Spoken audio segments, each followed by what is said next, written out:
Soundcheck's first ever video interview. I'm Tiana, and tonight we're going to talk to Simon from UK rockers Don Broco. Simon, thank you so much for your time. I know you guys have had a pretty whirlwind tour here. You've done Sydney, you've done Brisbane, well, you're doing Sydney tonight. Yep. You've done Melbourne, so what's the reaction been like in Australia? Has it been what you were expecting? It's been insane, yeah, we've been very lucky. It kind of feels, people that have been coming to the shows have been waiting to see us for a long time, so the atmosphere's been like, wow, they're finally here. It's that kind of vibe, which is awesome. Because we've been wanting to come for a long time, and we knew there were people in Australia that wanted to see us, so it's just like a kind of, it's like when you meet your pen pal for the first time, and it's like, yo, yeah, great to finally meet you. Yeah, so yeah, it's been amazing. Yeah, that's awesome. And I know you guys have come off too, like you've been playing 10,000 capacity shows out in London, and you're coming out here playing these huge shows for us, but you know, much smaller venues obviously. Has it been an enjoyable experience taking that step down? It's been insane. I mean, we've come from this place, you know, in the UK we started in tiny venues and we worked our way up and built it and built it and built it.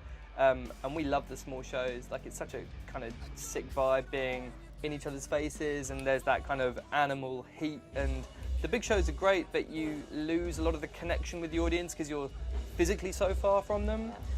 So yeah, we love getting back, you know, down and dirty and doing the small venues and really feeling that connection. It's awesome. Yeah, feel the sweat. For real, yeah, there's a lot of that. Yeah, and speaking of when your early days, I know, is it correct you guys started when you were in high school?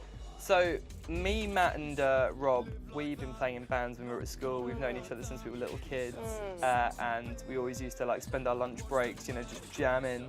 And then we all went to university, and after uni we thought, you know what, let's try and do it properly. And so yeah, we used to play at school, but we never actually started the band until we were kind of out of university. Yeah, and Don Broco, the name, I believe you might be responsible for that actual name. Am I correct? I'm the guy. I'm kind of indirectly responsible, and Rob is the one that kind of takes the heat. Basically, we really looked for a name for a long time, and we really wanted to be called Don Loco. We loved the word Don, and we wanted like that kind of crazy Mexican thing. And then we found out there was a German rapper who had already taken Don Loco, and so we were like, okay, we can't have that. And then amidst this discussion, I broke my wrist playing five-a-side football, and I came into work. Me and Rob worked at the same place, like a call centre at the time, and I had this cast on it, and as a bad joke, Rob went, oh, check it out, it's Don Broco. And we were like, oh, is that good? Maybe? Well, it's weird, and it doesn't mean anything, and it would be a Google whack if you put it in, so we ran with it, and here we are today. How's your wrist these days? Like, clearly it's recovered to play guitar, yeah? It still clicks, but it's good for it, yeah.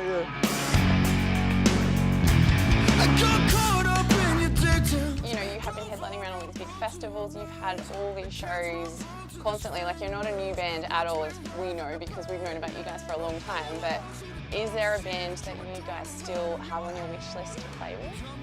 Yeah, I mean, we grew up watching a band from the UK called Biffy Clyro, and me and Bobby, we used to go to like all their shows. You know, we used to drive around. You know, when we could first start to drive, it's like, oh wow, we can drive. What do we do? It's like, we'll drive and see Biffy. And so we used to see them play like all the kind of small clubs, and we've watched their ascent in the UK, and they're kind of like the aspirational blueprint for what we'd love to do. You know, they've become a huge, massive arena band in the UK, from coming from a really kind of real grassroots place. They've never compromised on what they've done. They still, you know, get pretty weird, pretty heavy, and to see a band who've been able to retain that integrity and get to that place is like, wow, that's how it should be done.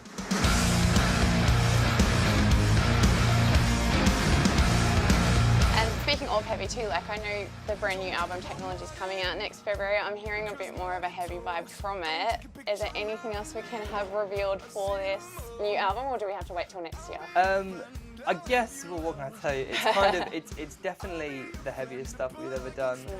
When we were writing it, all we were thinking about was playing live, because the only reason that we're still a band is because we've played live for so long and we do good numbers at live shows.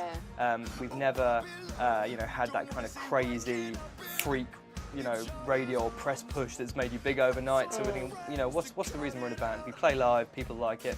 Let's make sure that these new songs are just the most insane fun for us to play live, and hopefully the most insane fun for people to watch us play live. Yeah. So as a result of that, I think they've got way more of a kind of raw, heavy energy, and the whole album is definitely pretty crushing, in my humble opinion. Very well put, very aptly put. I might have to steal that. Yeah.